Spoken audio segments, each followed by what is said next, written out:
Hi everyone, I'm Melissa with Midnight Hour Oil. Wanted to come out today and talk a little bit about God's purposes for His people, the purpose of Christ for His church, what His will and His desire are for us.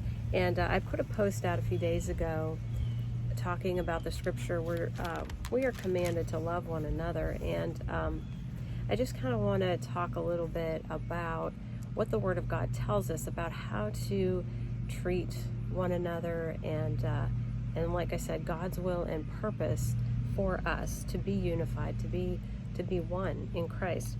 So if you want to turn with me, Romans 9:16.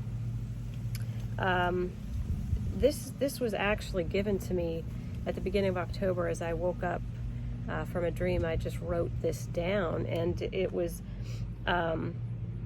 it is not therefore dependent on man's efforts, but on God's mercy. And actually that comes from Romans 9:16, which is what I'm about to read. And it says this: "So then it does not depend on the man who wills or the man who runs, but on God who has mercy." Okay, so this tells us that everything is about the will and the plan of God. It all circles around His will and plan, not our will, not our plans, our agendas, but His will and His plan. And if you go to, let's see here, Psalm 127, this is the same thing. This tells us how important it is for us to remember who is God. It is not us. In Psalm 127 it says this: "Unless the Lord builds the house, they labor in vain who build it. Unless the Lord guards the city, the watchmen keep awake in vain." So this tells us right here that unless God is a part of whatever it is that we're doing, it's all in vain. Whether it's building a ministry, building a relationship, a marriage, whatever we're doing, especially for a nation, I think of America and the condition we're in today, you can have the biggest military in the whole world and still be crushed if God is not the one guarding the nation. All right, and America needs to come to this realization, and as the church, we have to come to this realization first if we're going to help this nation get back to the truth, okay, the roots of what this nation was built on and founded on, which is the purposes, the plans, the will of God, not our own purposes. So if you want to go to Ephesians chapter 2, this is the reason John Fenn, Church Without Walls International, pointed this out one time. I think he said that Jesus told him this in a visitation. Yeah, he did. Jesus told him this in a visitation. He said, he explained to John why people get saved. And he said, "This is why the Father and I saved you. This is the purpose for which God has saved us." Ephesians chapter 2, verses 7 through 10 says this: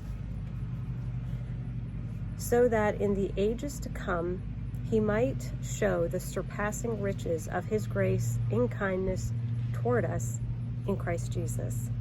Okay, that's verse 7. This is why they saved us, so that they can show us kindness and grace in the ages to come. How amazing that is. How incredibly amazing. And it goes on to say in verses 8 through 10, "For by grace you have been saved through faith, and that not of yourselves, it is the gift of God, not as a result of works, so that no one may boast.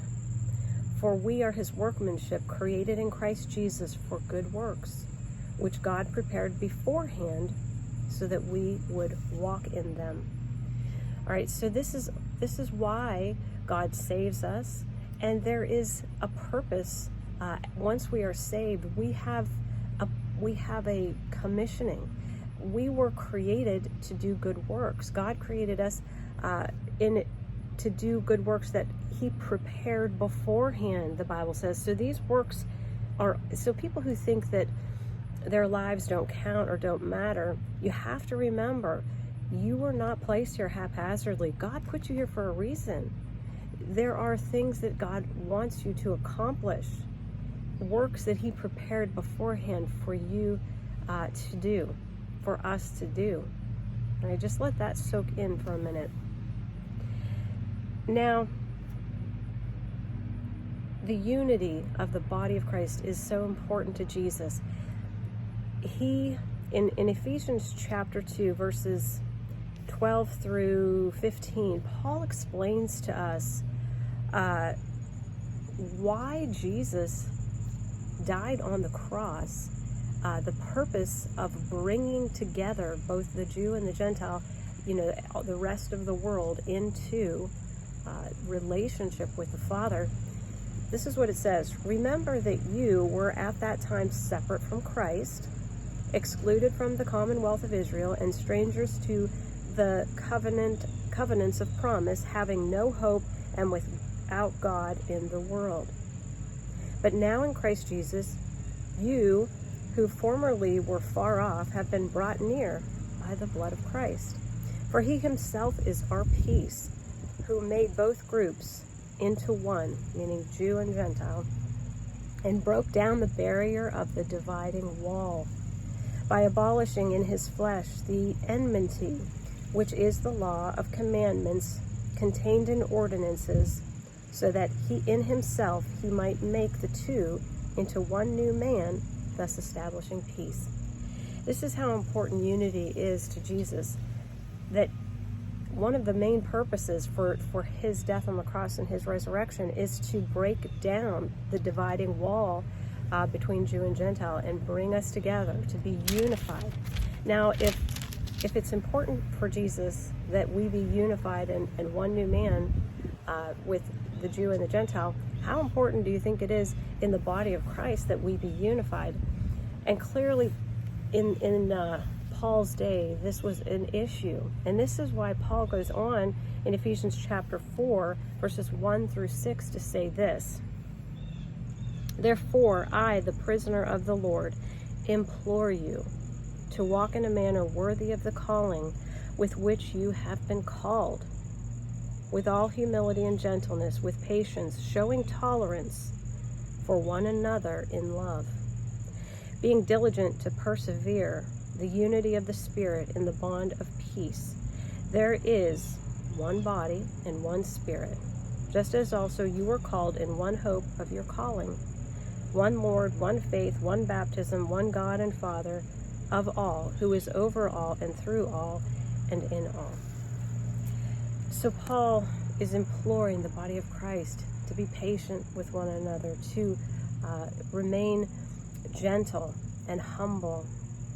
And I encourage everyone listening to this video to hear these words, to look these scriptures up, read them over, understand the importance of loving one another, the importance of being unified in Christ, and not creating division, not trying to exploit every difference of opinion and thought. We're all going to have differences of opinion, but this does not mean that we have a right to lambaste one another with whatever it is we believe is true. So I encourage you to just, again, remember, this is not my plan or purpose. This is the plan of God. This is the purposes of Christ with which we are supposed to embrace as born-again believers, his will, his purposes, which is love and unity in the body of Christ. I hope this message has encouraged and blessed you. And as always, church, it is my prayer that we will all continue to keep our lamps burning bright while we wait for Jesus. I love you all. God bless you.